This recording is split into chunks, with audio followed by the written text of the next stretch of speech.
especialmente, especialmente aquellas atendidas por los médicos del hospital. La tasa de mortalidad era 3 veces mayor en la sala de maternidad de este hospital que en la sala de las parteras. La razón, simple pero invisible a los ojos de la ciencia de la época, era devastadora. Los médicos, con sus manos aún manchadas de las autopsias, pasaban directamente a examinar a las futuras madres, sin ningún protocolo de aseo. Semmelweis, con una intuición brillante, propuso una solución tan básica como revolucionaria. Dijo, hay que lavarse las manos con una solución clorada. La mortalidad entonces se desplomó del 18% al 1%. Tenían la evidencia, el oráculo de la ciencia en sus manos. Pero miren lo que pasó. La comunidad médica, anclada en su orgullo, en su soberbia y en la tradición médica de la época, lo rechazó, lo ridiculizó y lo expulsó.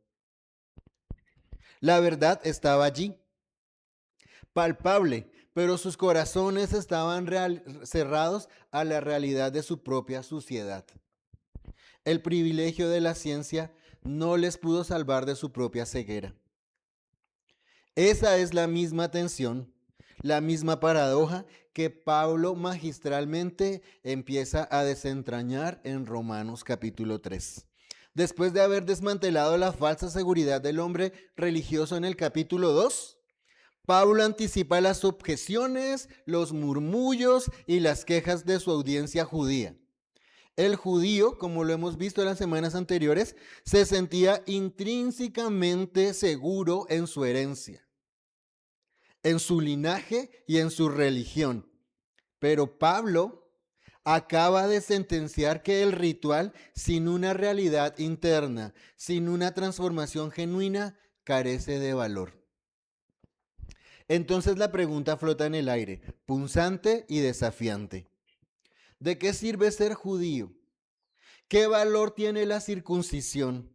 ¿De qué nos sirve tener la misma palabra de Dios si al final todos estamos irremediablemente bajo el dominio del pecado? Hoy nos sumergimos en un diálogo que es tan antiguo como la humanidad misma. Un drama intenso, casi cinematográfico, donde el hombre en su arrogancia intenta sentar a Dios en el banquillo de los acusados. Qué osadía, ¿no? Pero con cada argumento, con cada objeción, el foco de la justicia divina se vuelve más nítido, revelando que es el propio hombre que somos tú y yo quien está bajo el implacable escrutinio de la cruz. Así que esta enseñanza nos guiará a través de 4 actos que desvelarán la intrincada anatomía de nuestra resistencia a la gracia de Dios. Acompáñame a leer juntos Romanos capítulo 3 y versos 1 a 8. Romanos 3, versículos 1 a 8. Dice el verso 1, ¿qué ventaja tiene pues el judío? ¿O de qué aprovecha la circuncisión? Verso 2, mucho. En todas maneras, primero ciertamente que les ha sido confiada la palabra de Dios. Verso 3, pues que si algunos de ellos han sido incrédulos, su incredulidad habrá hecho nula la fidelidad de Dios. Verso 4, de ninguna manera. Antes bien sea Dios veraz y todo hombre mentiroso, como está escrito, para que sea justificado en tus palabras y venzas cuando fueres juzgado. Verso 5, y si nuestra injusticia hace resaltar la justicia de Dios, ¿qué diremos? ¿Será injusto Dios que da castigo? Hablo como hombre, dice Pablo. Verso 6, en ninguna manera. De otro modo, ¿cómo juzgaría Dios al mundo? Verso 7, pero si por mi mentira la verdad de Dios abundó para su gloria, porque aún soy juzgado como pecador. Y verso 8, y por qué no decir como se nos calumnia y como algunos cuya condenación es justa afirman que nosotros decimos, hagamos males para que vengan bienes. Señor, te damos gracias, Padre, Bendito Dios, te damos gracias por tu palabra. Gracias, Señor, porque ella es viva y eficaz, Señor. Soberano Dios, te honramos y te bendecimos, porque somos enseñados a través de tu palabra. Y ese es el anhelo de nuestro corazón esta mañana, ser enseñados a través de tu palabra. Por eso te pedimos que examines nuestro corazón, Señor, y que según la necesidad del mismo tú puedas obrar por tu espíritu con tu palabra en aquello para lo que la has enviado esta mañana, Señor. Oramos en el nombre de Cristo Jesús, que tu palabra pueda ser expuesta, que tu palabra pueda ser predicada fielmente bajo la guía de tu Espíritu Santo, Señor. Y que al salir de este lugar podamos salir con una convicción diferente de nuestra necesidad profunda de ti, Señor. En el nombre de Cristo Jesús. Amén. Amén. Para muchos historiadores y eruditos, estudiosos de la Biblia, Romanos es probablemente el libro que Dios más ha usado para rescatar pecadores. A través de esta carta, a través de esta epístola, muchos han pasado de muerte a vida. Y eso no es casualidad. Pablo está construyendo un argumento sólido. Toda la humanidad está en serios problemas delante de la justicia de Dios y todos, sin excepción, necesitamos la salvación que Él ofrece en Cristo. Ahora bien, como lo hemos dicho también semanas anteriores, el Evangelio es una buena noticia, pero una buena noticia que comienza primero con una mala. Y si esa mala noticia no se entiende, la buena pierde valor. Si no entendemos que somos pecadores, que estamos apartados de Dios por causa de nuestro pecado, la buena noticia del Evangelio pierde su valor. Y Pablo lo sabe. Por eso Pablo no empieza diciendo, Dios te ama y tiene un plan maravilloso para ti, Dios quiere salvarte. Pablo empieza hablando de la ira de Dios y nos lleva a ver algo que es incómodo, pero que es necesario. Estamos en pecado, todos nosotros, y un día vamos a tener que comparecer en el tribunal de Dios. Y en ese momento, nuestra única esperanza será recibir como un regalo la justicia que Dios ofrece por medio de la fe en Jesucristo. Y ese es el punto que Pablo viene desarrollando desde Romanos capítulo 1 y verso 18.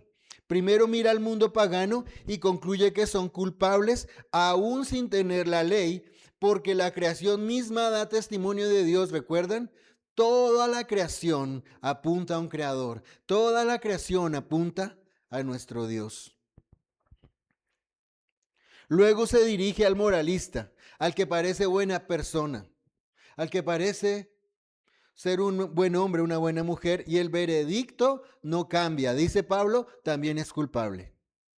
Es culpable. Y finalmente Pablo enfoca su atención en el judío, como vimos la semana pasada, el más privilegiado de todos. Tenía la ley, los pactos, la historia, la intervención divina, y aún así Pablo llega a la misma conclusión que llegó con los anteriores. También son culpables.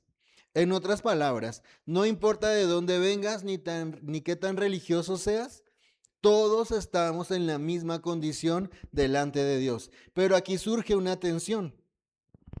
Si eso es así, entonces, ¿qué sentido tuvo el privilegio de Israel? ¿De qué sirvió todo ese privilegio que tuvo el pueblo de Israel? ¿De qué les sirvió entonces ser el pueblo escogido por Dios? Pablo sabe que esa pregunta no se va a quedar en silencio. Pablo intuye que esa pregunta era lo siguiente. Y él mismo fue judío. Pablo mismo fue judío. Él conoce la manera de pensar de los judíos. Incluso en su pasado aborrecía el cristianismo. Era un opositor violento del evangelio. Disfrutaba cuando algún cristiano era martirizado. Por eso, antes de avanzar, Pablo hace algo que es muy sabio. Él se detiene y dice, espera un momento. Antes de que me bombardeen con esto, él se detiene y responde las objeciones que inevitablemente iban a surgir. Y eso es precisamente lo que encontramos en Romanos 3, versos 1 al 8, en el pasaje que hoy nos ocupa. Aquí Pablo responde una a una las preguntas que brotan de un corazón que todavía no quiere rendirse ante la verdad. La primera de ellas es el intento de defenderse. El intento de defenderse. Pablo acaba de decir algo que sacude profundamente al judío, que le mueve sus cimientos. El verdadero judío no es el que lo es por fuera, sino aquel cuyo corazón ha sido transformado por Dios. Recuerden Romanos capítulo 2, versos 28 y 29. El verdadero judío no es el que lo es por fuera, sino el que ha sido transformado en su corazón, en su interior por Dios. Y eso abre la puerta a una serie de preguntas incómodas. La primera objeción surge de inmediato. La primera es verso 1. ¿Qué ventaja tiene pues el judío? ¿O de qué aprovechará la circuncisión? En otras palabras, lo que Pablo está diciendo es que todo lo que hizo Dios con Israel no sirve de nada. ¿Acaso no sirve de nada todo eso que Dios hizo con Israel? El llamado a Abraham, el pacto, la circuncisión, la ley, el templo, los sacrificios, ¿no fue todo eso irrelevante? Pablo mismo responde, no, claro que no, por supuesto que no. El problema es que muchos habían malinterpretado ese privilegio. Pensaban que su relación con Dios funcionaba como un salvoconducto. Era algo automático. Ah, no, yo soy el pueblo de Dios. Tengo un salvoconducto automático, como si pertenecer al pueblo escogido por Dios fuera suficiente. Como si con ser judío ya eso fuera suficiente. Basta y sobra. Pero Pablo está desmontando esa falsa verdad, esa falsa seguridad. La verdadera ventaja de Israel no era un amuleto espiritual, era algo mucho más serio. Por eso en el verso 2 dice Pablo, a ellos les fue confiada la palabra de Dios. Pero Pablo aquí no está hablando de un privilegio vacío. Toda esa palabra tenía una dirección. No terminaba en ellos. Era una historia que apuntaba más allá de ellos, hacia el cumplimiento de las promesas de Dios. Es decir, o sea, que el mayor privilegio de Israel no era tener la palabra, sino tener en sus manos la revelación que los dejaba sin excusa delante de Dios. Más allá que la palabra, tenían la revelación que los dejaba sin excusa delante de Dios. Eso es un privilegio inmenso. Pero aquello que debía guiarlos hacia Dios terminó siendo usado como una excusa para no enfrentarse a su propia desobediencia. Aquello que debería guiarlos a una más profunda relación con Dios fue la excusa perfecta para alejarse por causa de su desobediencia. Y lo más trágico es esto: la misma palabra que debía darles luz terminó evidenciando su incredulidad. Santiago capítulo 1 y verso 22. Santiago 1:22 dice, sed hacedores de la palabra y no tan solamente oidores, engañándoos a vosotros mismos. Pues eso era lo que pasaba con los judíos. Se estaban engañando a sí mismos, creyendo que por tener la palabra estaban exentos, tenían un salvoconducto espiritual.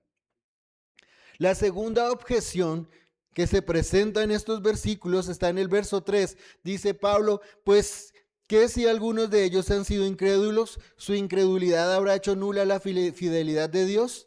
Y Pablo responde con una frase que debería sacudirnos: sea Dios veraz y todo hombre mentiroso. La pregunta es profunda, ¿no? Si Israel falló, ¿entonces Dios también falló? Porque Dios había prometido bendecir a su pueblo. Desde Abraham, él dijo en Génesis capítulo 12, verso 3, Génesis 12, 3, dijo Dios a Abraham, y serán benditas en ti todas las naciones de la tierra. Entonces, ¿la infidelidad del hombre cancela la fidelidad de Dios? Y aquí es donde esto deja de ser teoría. Porque la fidelidad de Dios no es una idea abstracta, tiene nombre. A pesar de la incredulidad de Israel, Dios cumplió su promesa, envió al Mesías, envió a Jesús. Entonces la pregunta queda abierta y es incómoda. Si el hombre ha sido infiel, si tú y yo hemos sido infieles, ¿eso significa que Dios ha fallado? Y es aquí cuando el corazón humano empieza a mostrarse, ¿no? Es cuando empieza a salir lo que hay en nuestro corazón. En lugar de reconocer el pecado, intentamos trasladar ese problema a Dios. Intentamos culpar a Dios. ¿Recuerdan a Adán?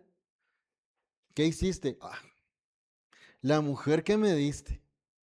Ella fue la culpable. Siempre buscamos culpar a alguien más y en este caso en específico intentamos culpar a Dios. Es problema de Dios, es culpa de Dios.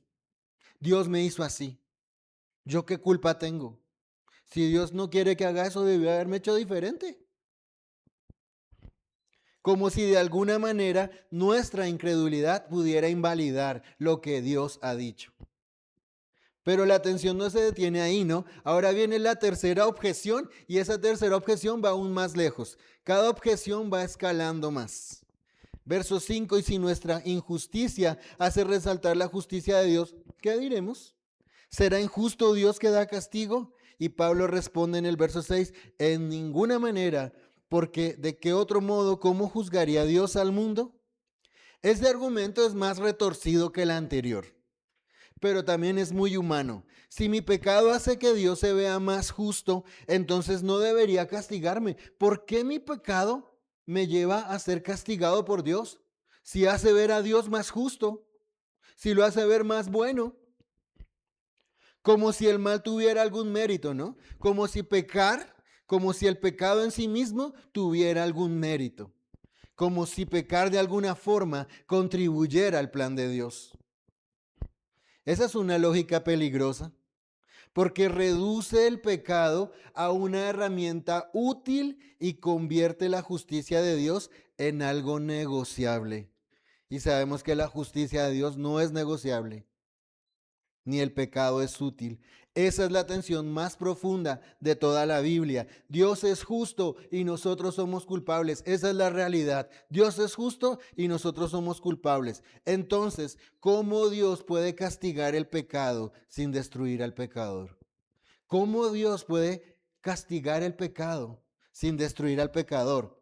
El argumento es retorcido ya en sí mismo, pero es profundamente humano. Si mi pecado resalta la justicia de Dios, entonces, ¿por qué debería ser juzgado?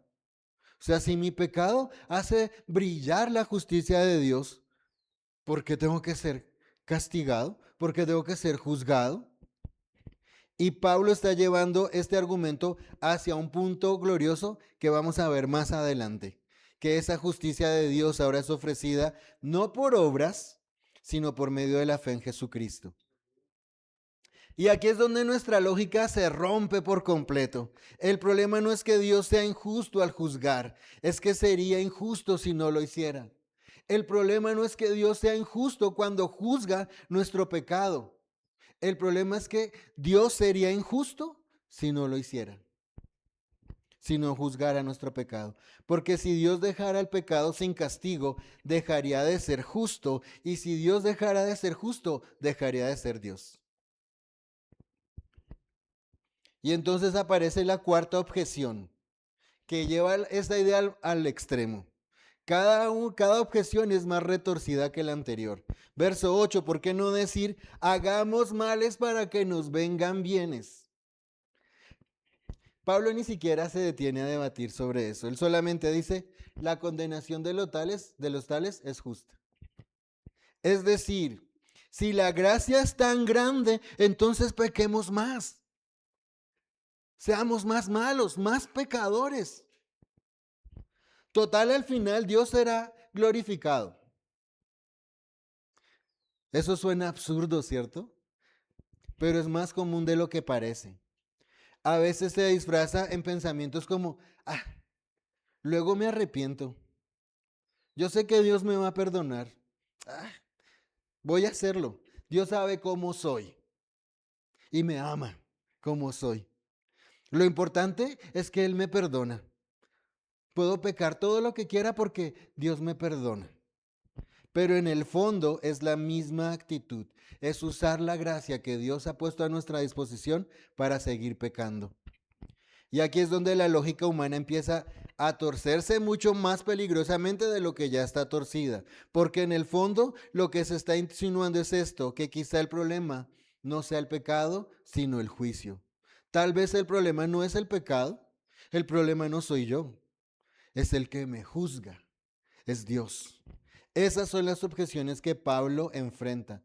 No nacen de una búsqueda sincera de la verdad, sino de un corazón que no quiere rendirse. Son argumentos que levantan una barrera, una defensa. No buscan entender a Dios, sino evitarlo. Número uno, el intento de defenderse. Esas objeciones son el fruto de una búsqueda deshonesta de la verdad. Número dos, el corazón al descubierto. El corazón al descubierto. Cuando Pablo responde a estas objeciones, no solo él responde a argumentos, también deja al descubierto el corazón humano, ¿cierto? También deja al descubierto lo que somos en nuestro interior. Y si somos honestos, ese corazón se parece mucho al nuestro. Ese corazón se parece mucho al nuestro. Primero, porque quien se opone suele desviar la atención de lo esencial. Quien se opone suele desviar la atención de lo esencial. Hace preguntas sí, pero no las correctas. Ninguna de esas objeciones toca el problema central. ¿Cómo puede un pecador presentarse delante de un Dios perfectamente justo? Por eso hay personas que cuando tú les compartes el evangelio empiezan, ve, y los dinosaurios existieron. ¿Y qué va a pasar con...? Y empiezan a hacer preguntas que nada tienen que ver, porque buscan desviar la atención de lo esencial. Ese es el punto. Ese es el asunto urgente. La escritura lo dice sin rodeos. Hebreos 4:13. Hebreos capítulo 4 y verso 13 dice, todas las cosas están desnudas y abiertas a los ojos de aquel a quien tenemos que dar cuentas. Pero el corazón humano es hábil. Nosotros somos muy hábiles. Somos muy astutos.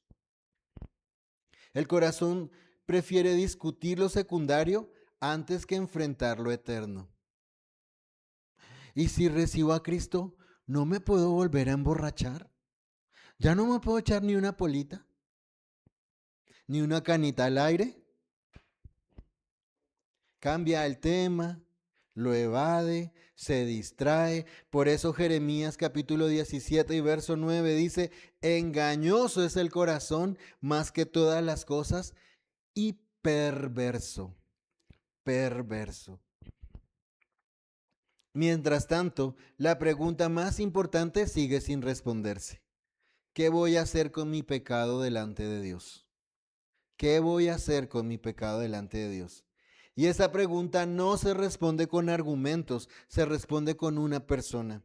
Porque el problema del pecado no se resuelve pensando mejor, el problema del pecado no lo resuelves haciéndote proposiciones internas, proponiéndote esfuerzos humanos para ser mejor cada día. Esa pregunta se responde viniendo a Cristo, solamente viniendo a Cristo. El problema de nuestro pecado solamente podemos resolverlo viniendo a Cristo. Él no vino a debatir a los pecadores, Él vino a salvarlos. Nuestro Señor no vino a debatir con los pecadores. Cada encuentro de Jesús no fue una oportunidad para debatir, fue una oportunidad para salvar a un pecador. En el fondo, no es un problema intelectual, es un problema moral.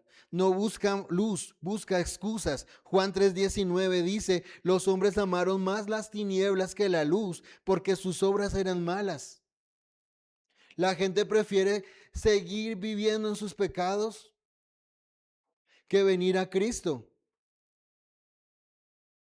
¿Cómo voy a dejar de ver pornografía? ¿Cómo voy a dejar de invitar a todas mis amigas a salir sin que mi esposa se dé cuenta? ¿Cómo voy a dejar de robar la empresa en la que trabajo si con ese dinerillo extra compré el carro?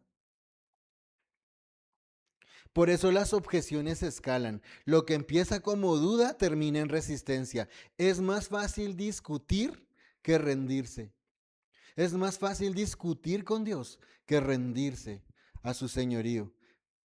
Así, Romanos 1.18 dice que el hombre detiene con injusticia la verdad. Romanos 1.18, el hombre detiene con injusticia la verdad, no porque la entienda, sino porque no quiere someterse a ella.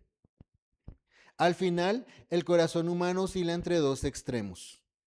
O se aferra a sus privilegios religiosos o los desprecia por completo.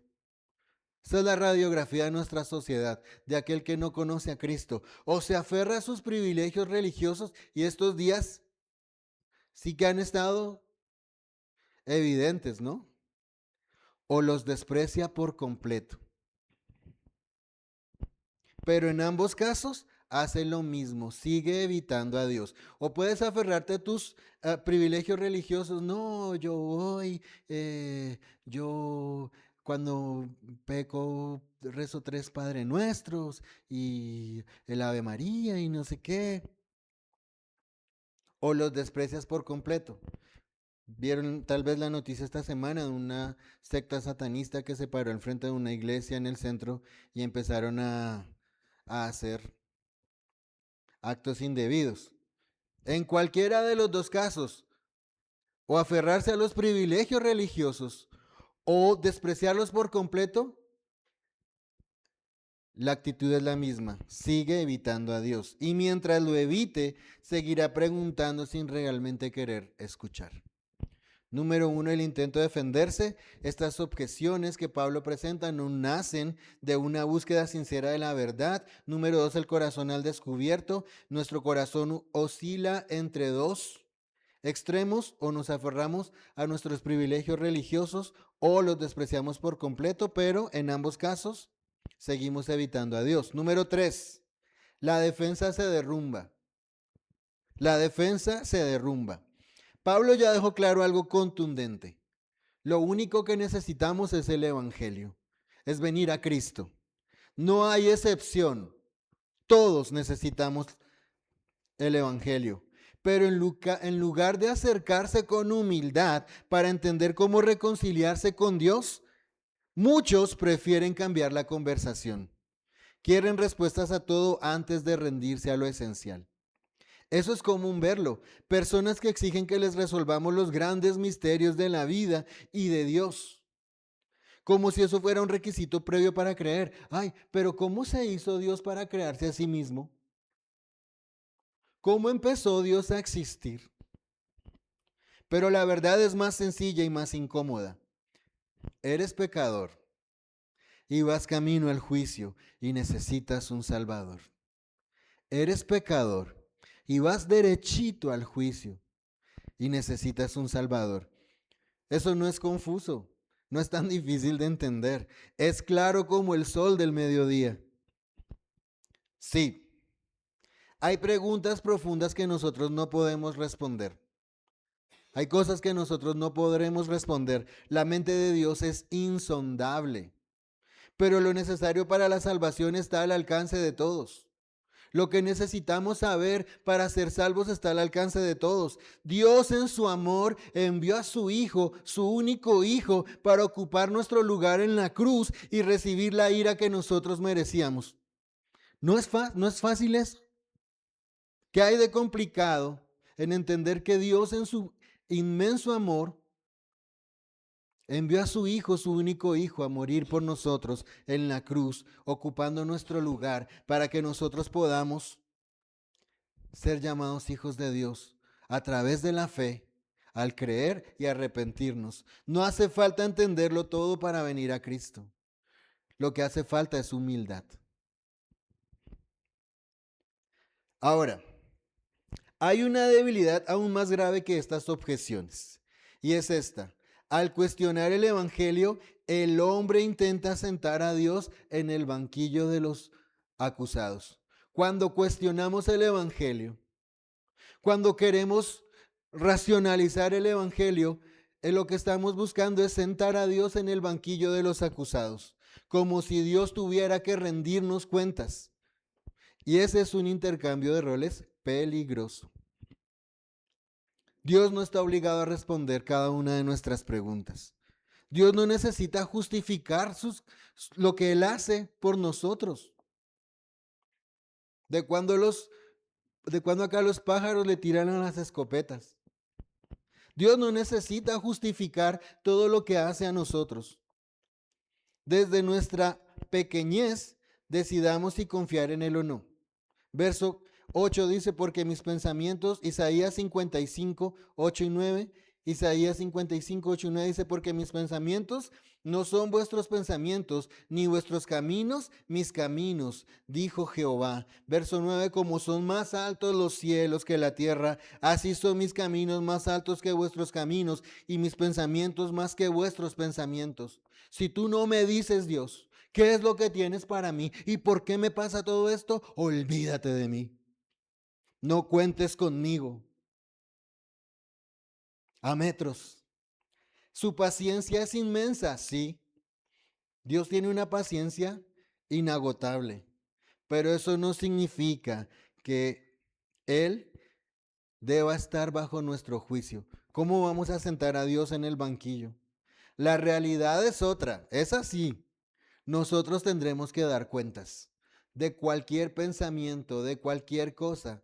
Nosotros daremos cuentas. Y aquí, mis hermanos, es donde todo se vuelve serio. Porque al final no importa tanto lo que tú pienses de Dios, sino lo que Dios piensa de ti. ¿Qué piensa Dios de ti? El corazón humano en su caída siempre busca una salida. Siempre busca una manera de librarse de su maldad. Intenta encontrar una falla en Dios para no enfrentar su propia culpa. Romanos capítulo 9, verso 20 dice, mas antes, oh hombre, escucha esto, ¿quién eres tú para que alterques con Dios?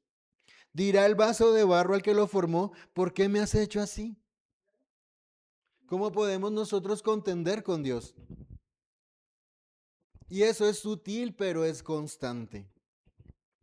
Como si nuestra infidelidad pudiera obligar a Dios a bajar su estándar. Ay, pobrecitos. Entonces vamos a bajarles el nivel para que lo puedan alcanzar. O peor aún, obligar a Dios a ignorar su justicia. La mala noticia es que eso nunca va a pasar. Dios no cambia, Dios es inmutable. Su verdad no depende de nuestra opinión. Su justicia no se ajusta a nuestra lógica. Aunque todo el mundo dijera que Él es injusto, Él seguirá siendo el estándar perfecto, el estándar inmutable y el estándar absoluto. Dios es bueno, pero Dios es justo también. Dios es amoroso, pero Dios sigue siendo justo todo el tiempo también. Ahí es donde la lógica humana se rompe, porque tratamos de medir a Dios con una regla que está torcida, chueca, mordisqueada, la nuestra. Entonces, después de todo este racionamiento, después de todas estas objeciones, queda una pregunta que ya no se puede evitar. Si Dios es justo, no es si Dios es justo, perdón, sino si tú puedes permanecer en pie delante de Él. ¿Cómo podrías tú y yo permanecer delante de un Dios que es justo?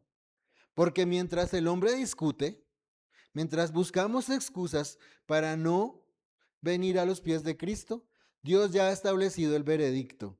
Y en ese punto, Dios ya no permite más debate. Dios responde. Número uno, el intento de defenderse. Nuestras objeciones nacen de una falta de búsqueda sincera de la verdad. Número dos, el corazón al descubierto. Oscilamos siempre entre dos cosas. O nos aferramos a nuestros privilegios religiosos o los despreciamos por completo, pero en ambos casos evitamos a Dios. Número tres, la defensa se derrumba. Nuestra infidelidad jamás puede obligar a Dios a bajar su estándar o a ignorar su justicia. Y número cuatro, el juez ha hablado. El juez ha hablado. Dios no esquiva las preguntas, las responde. pero no para acomodar al hombre, no para hacer sentir bien al hombre, sino para confrontarlo. Porque después de todas las objeciones queda claro algo. El problema no está en Dios, está en el hombre. El problema no está en Dios, está en ti y en mí. Por eso Pablo en el verso 4 declara, sea Dios veraz y todo hombre mentiroso. Dios no entra en juicio. Dios es el estándar del juicio. El problema no es que Dios sea injusto al juzgar, es que sería injusto si no lo hiciera. Y eso destruye por completo cada una de las objeciones del hombre. Empieza con la primera, ¿qué ventaja tiene pues el judío o de qué aprovecha la circuncisión? Y responde con claridad, sí hay ventaja. Sí hay ventaja, mucho en todas maneras, porque a ellos les fue confiada la palabra de Dios. Pero aquí está lo que ellos no quisieron ver. Toda esa palabra de Dios, toda la palabra que Dios les reveló apuntaba a una sola persona, a Cristo. No era un fin en sí misma. La palabra era una preparación.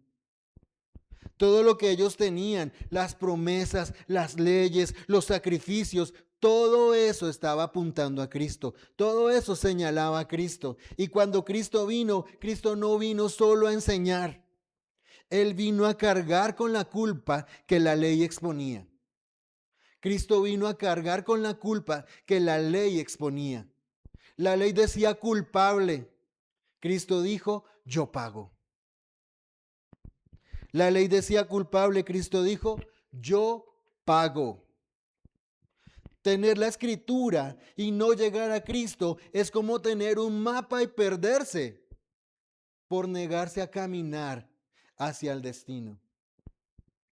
Tu mayor privilegio ahora se convierte en tu mayor responsabilidad, porque no serás juzgado solo por lo que hiciste, sino por lo que sabías.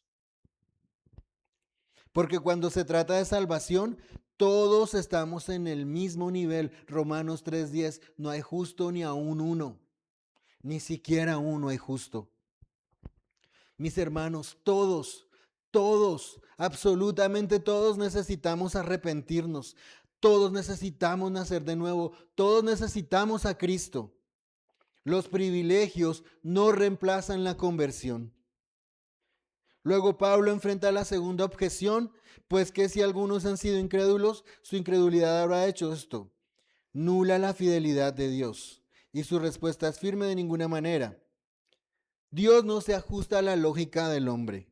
En el primer punto vimos las objeciones, ahora vemos las respuestas. Dios no se ajusta a la lógica del hombre. Nuestra lógica es limitada. ¿Cómo sabemos eso? No es teoría, no es filosofía. Lo sabemos porque Dios cumplió su promesa en Cristo. Dios cumplió lo que había prometido en Cristo. A pesar de la infidelidad de Israel, a pesar de nuestra infidelidad, a pesar del fracaso humano, Dios envió a un Salvador, su único Hijo, Jesucristo.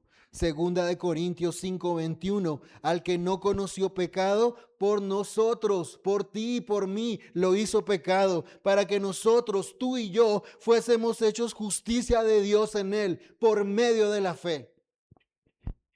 Cristo es la evidencia viva de que Dios no rompe su palabra. Cristo es la evidencia viva de que Dios cumple sus promesas. Aun cuando el hombre rompa todo.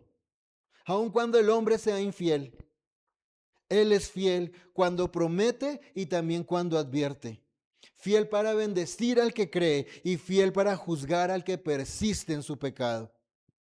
El problema nunca ha sido la fidelidad de Dios, mis hermanos. El problema es nuestra incredulidad. Por eso Pablo cita ahí en Romanos 3, 1 al 8, el Salmo 51, 4.